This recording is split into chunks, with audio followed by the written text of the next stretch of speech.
Saya mau tanya, Ustadz, kajian sunnah ini pakai madhab siapa ya? Saya mau tanya, Imam Syafi'i ikut siapa? Rasulullah. Imam Malik, Imam Ahmad, Imam Abu Hanifah? Ada nggak di antara ulama madhab itu yang mewajibkan kamu harus ikut madhab saya? Enggak. Berarti kita tidak bermadhab, kita tetap menjadikan madhab sebagai wasilah dalam memahami Al-Quran dan tapi tidak menjadikan sebagai tujuan. Masalahnya banyak kaum muslimin menjadikan madhab tujuan, Mbak. Pokoknya situ kalau madhabnya bukan Syafi'i, bukan teman saya. Ya udahlah Syafi'i, Ahmad, Hambali. Ya akhi, itu wasilah, jangan dijadikan apa? Tujuan. Tidak ada satupun ulama madhab yang mengikatkan 100% harus di atas madhab, nggak boleh keluar. Sebutkan satu ulama madhab Imam Syafi'i. Imam Nawawi. Imam Nawawi termasuk ulama madhab Syafi'i terkemuka sekali, Pak. Tapi ternyata beliau sering kali menyelisih madhabnya sendiri. Seperti masalah yang berhubungan dengan daging unta, beliau menyelisih madhab Syafi'i. Dan beberapa pendapat yang lainnya. Ibnul Mundzir termasuk ulama madhab Syafi'i. Tapi berapa banyak pendapat madhab Syafi'i yang beliau selisih? Karena beliau lebih mengikuti dalil. Banyak, Pak. Jadi madhab itu sebagai apa? Wasilah, bukan tujuan. Jadi kita ngikutin madhab yang mana? Semua di antara madhab tersebut yang paling kuat dalilnya itu yang kita ikuti. Di Indonesia, rata-rata pesantren itu baru satu madhab pelajarannya, Pak. Di Indonesia ini paling tinggi apa paling?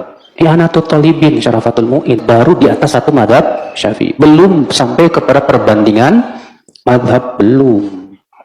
Jadi pelajaran masih sangat kurang. Nah, karena banyak kiai jebolan-jebolan pesantren itu baru satu madhab, taunya satu madhab, terjadilah fanatik madhab.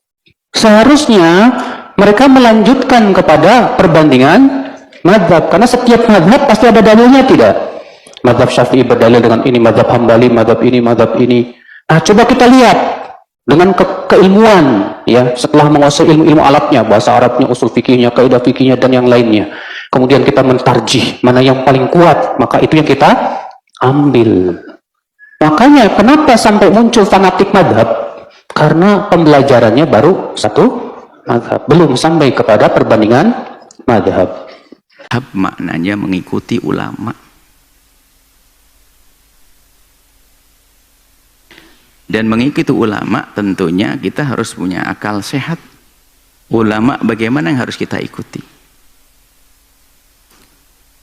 Kalau ada ulama di akhir zaman mengatakan saya berdiri sendiri, tidak urusan dengan ulama lain, saya tidak akan percaya.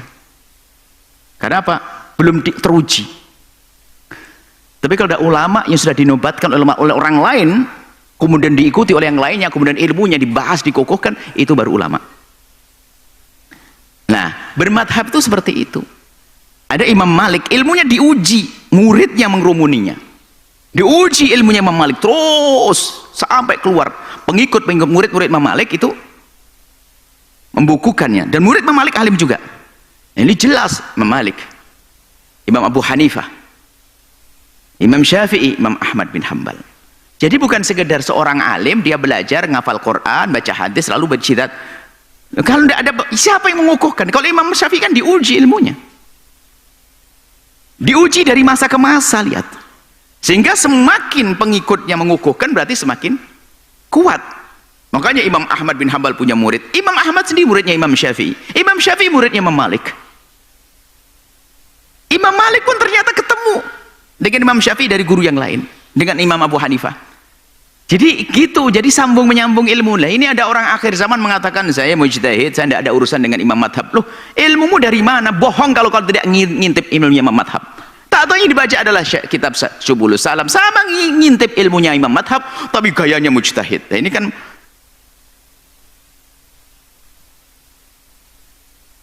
kata ingin menandingi kerbau, begitu sini. Ingatnya pantun jenaka. Ada kata pengen gede kayak kerbau. Dia itu siapa? Makanya ngikuti ulama itu, ulama yang sudah teruji, ilmunya sudah dijelaskan. Makanya Imam Syafi'i dengan ilmunya teruji, Imam Malik ilmunya teruji. Kalau tidak teruji, nggak ada orang menyarai. Coba kalau saya punya omongan buku saya tulis, nggak ada yang mencari buku saya, nggak teruji. Biarpun dari Quran, nah, Jadi maksud bermadhab itu ngikuti ulama. Ulama yang sudah teruji, makanya kita ikut ulama madhab Syafi'i. Ada di Maroko ulama madhab Maliki, ada di India ulama madhab Hanafi, seperti itu. Mengikuti para ulama. Jadi yang dimaksud bermadhab itu mengikuti ulama. Biarpun namanya orang awam, kadang ketemunya madhab-madhab yang enggak. Kadang enggak ketemu madhab Syafi'i, kadang ini. Ini dari bermadhab, jangan sampai kita mengelabui. Bermadhab itu kok menabikan imam. Oh enggak, justru kita itu harus kembali kepada kitabullah wa sunnah rasulillah. Itu harga mati. Cuman cara kembalinya gimana? Lewat jalannya dong. Jalan sempit, jalan sesat, atau jalan terang, jalan jelas? Ya jalan jelas dong. Jelas-jelas gimana? Bagaimana cara memahami Quran yang hadis itu, manhajnya siapa yang punya? Yang punya adalah imam madhab. Imam Syafi'i dengan kitab risalahnya punya manhaj usul fikih, manhaj cara gimana memahami Quran hadis. Ini loh makanya kita kenapa ngikuti madhab Imam Syafi'i. Imam Malik juga punya manhaj, imam punya manhaj, dan antara manhaj dengan kurang lebih tidak ada pertentangan, cuman cara pengembangannya saja sehingga ada khilaf. Dan khilaf antar imam madhab ternyata khilafnya adalah bukan khilaf bermusuhan, tidak, cara pandang yang berbeda, latar belakang kehidupan atau lingkungan menjadi beda hukum, sehingga kadang-kadang bertemu.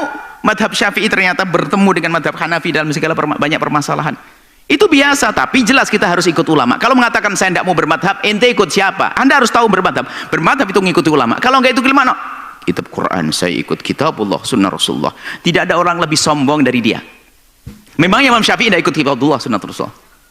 Memang guru-guru mulia ini tidak ikut kitabullah, sunnah Rasulullah. Ayo, sombong banget ini orang. Semuanya mengikuti kitab Allah dan sunnah Rasulullah. Cuman caranya itu gimana? Kalau saya ngerti bahasa Arab, saya ngerti. Tapi kalau saya langsung dilepas dari perkataan ulama, dikasih kutubus sittah sama Quran, saya tidak bisa melakukan sholat. Ayo. Saya harus ngintip perkataan para ulama yang sudah dibukukan dalam bentuk fikih, takrib, taqrib, kemudian dan sebagainya. Enak tinggal sudah rinci arkanul wudu gini-gini. Semuanya ada dalilnya. Cuman kita tidak usah sibuk urusan dalil. Dalilnya sudah diurusi oleh ahlinya, para mujtahidin. Sudah tinggal makan kok ribet banget ini. Wah, ini gimana cara buat rotinya berapa on ini, kelamaan dimakan saja selesai. Salat beres, ikut ulama. Saya percaya dia orang besar, orang hebat, pasti benar insyaallah. Karena dia berijtihad. Kalaupun salah kan ijtihadnya dia, bukan ijtihad saya. Kalau ijtihad saya ngaco. Ijtihad, kalau ijtihad kalaupun salah dapat pahala. Yang penting kita tidak sengaja menyalahkan, membuat salah dalam berijtihad. Sudah selesai. Akhir zaman ini sampai derajat mengharamkan bertaklid. Innalillah. Ada macam-macam orang. Dia tidak memahami taklid itu beda dengan pemahaman kita. Mereka mengatakan ijtihad, masih taklid ijtihad. Hadisnya ikut Imam Bukhari, Sahihul Bukhari. Setelah itu dia mengatakan mujtahid. Mujtahid mana? Kalau mujtahid ketika Imam Syafi'i, ilmu hadisnya mentashih hadis sendiri. Cari hadis benar atau tidak. Memahami dengan perangkat-perangkat lughah untuk memahami hadis lagi. Dikumpulkan hadis yang serupa. Ada yang bertentangan atau tidak sampai dikeluarkan satu hukum. Ini cuma baca qala Rasulullah, pemahaman sepintas langsung ana mujtahid. Ya jadi lelucon namanya. Setelah itu mengatakan ijtihad adalah haram dan sebagainya. Mulai agak luas apa mengatakan taklid haram, bermadhab haram. Lah ini ada mah bermadhab haram. Bermadhab bagi orang seperti kita yang tidak bisa langsung kepada kitab wa sunnah Rasulullah menjadi sebuah keharusan. Dalam arti bermadhab mengikuti ulama. Mengikuti ulama. Saya bertanggung jawab.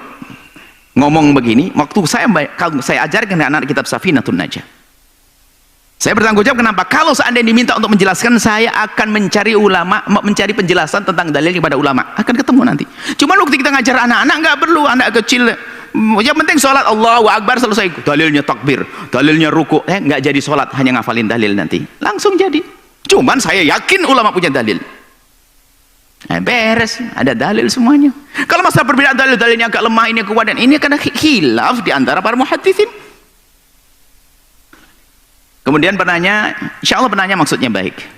Tapi lihat, bermadhab adalah ini sebuah keharusan. Kalau tidak kita tidak bisa ikut ulama. Coba. Ada yang mengatakan nggak mau bermadhab, dia buat madhab baru rupanya. Bahasanya kita perlu bermadhab. Madhab saya adalah tidak bermadhab. Makanya begitu kan sebetulnya. Tambah nggak jelas, nggak karu-karuan. Baik, kemudian dia kisah apa tadi, adzan. Dia mencoba kalau ini kan madhab Syafi'i. Maksudnya pengen nyalahkan kamu itu madhab Syafi'i salah. Adzanmu itu bahasanya dia adalah adzanmu ikut Bilal bin Rabah. Sementara madhab Syafi'i ikut Abi Mahdhurah. Nggak tahu itu dari tinjauan dari pembahasan apa sih, kajian ilmiah seperti apa, seperti itu. Gini loh ya, adzan itu kan cerita adzan, bagaimana kisah mimpinya siapa sahabat Nabi Sayyidina Abdullah bin Zaid. Sayyidina Abdullah bin mimpi adzan, kemudian Sayyidina Umar bin Khattab mimpi. Lah adzannya Sayyidina yang dimimpikan oleh Sayyidina Bilal bin Rabah dan Sayyidina Umar bin Khattab adalah adzan yang selama ini kita dengar, Allahu Akbar, Allahu Akbar, Allahu Akbar, Allahu Akbar, 4. Kemudian 4-2-2, asyhadu an la ilaha illallah, asyhadu 4-2-2-2-2, hanya terakhir la ilaha 1. Jadi 4-2-2-2-2-2-1. Itu adzan yang didengar dari Sayyidina Abdullah bin Zaid. Tapi Nabi pernah mengajarkan hadis Sayyidina yang disebutkan oleh penanya Abi Mawdhurah itu, adzannya adalah takbir Allahu Akbar 4, yang lain 2-2, cuman asyhadu an la ilaha illallah sama asyhadu anna Muhammad Rasulullah jadi 4. Asyhadu an la ilallah, asyhadu an la ilallah itu 4.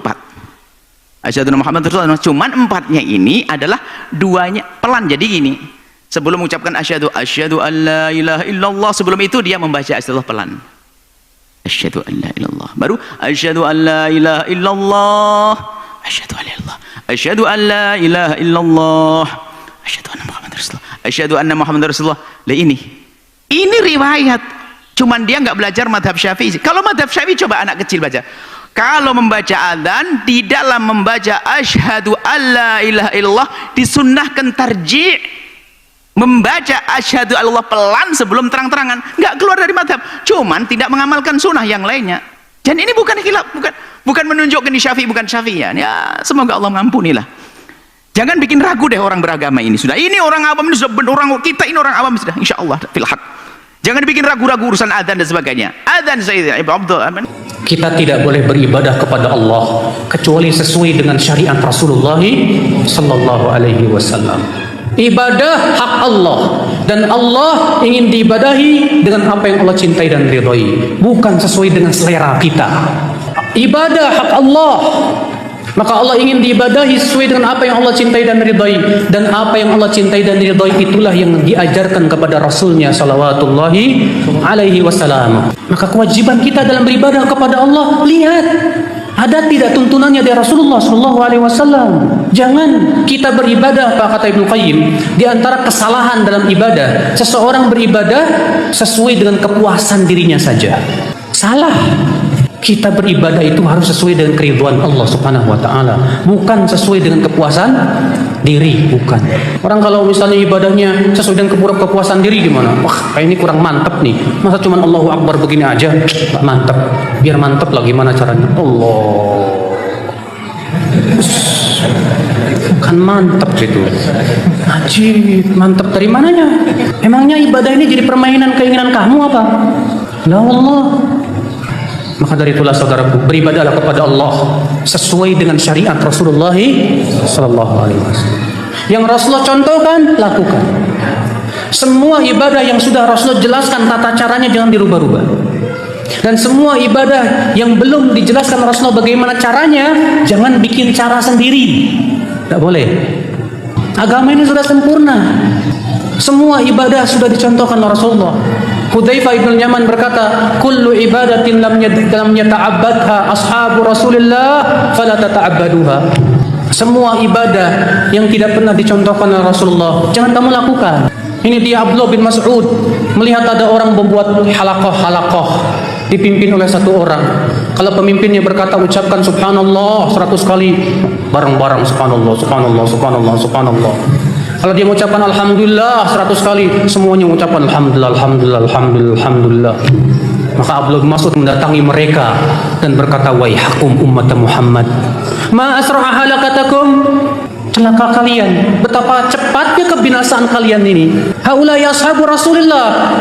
Tidakkah kamu melihat para sahabat Rasulullah sallallahu alaihi wasallam?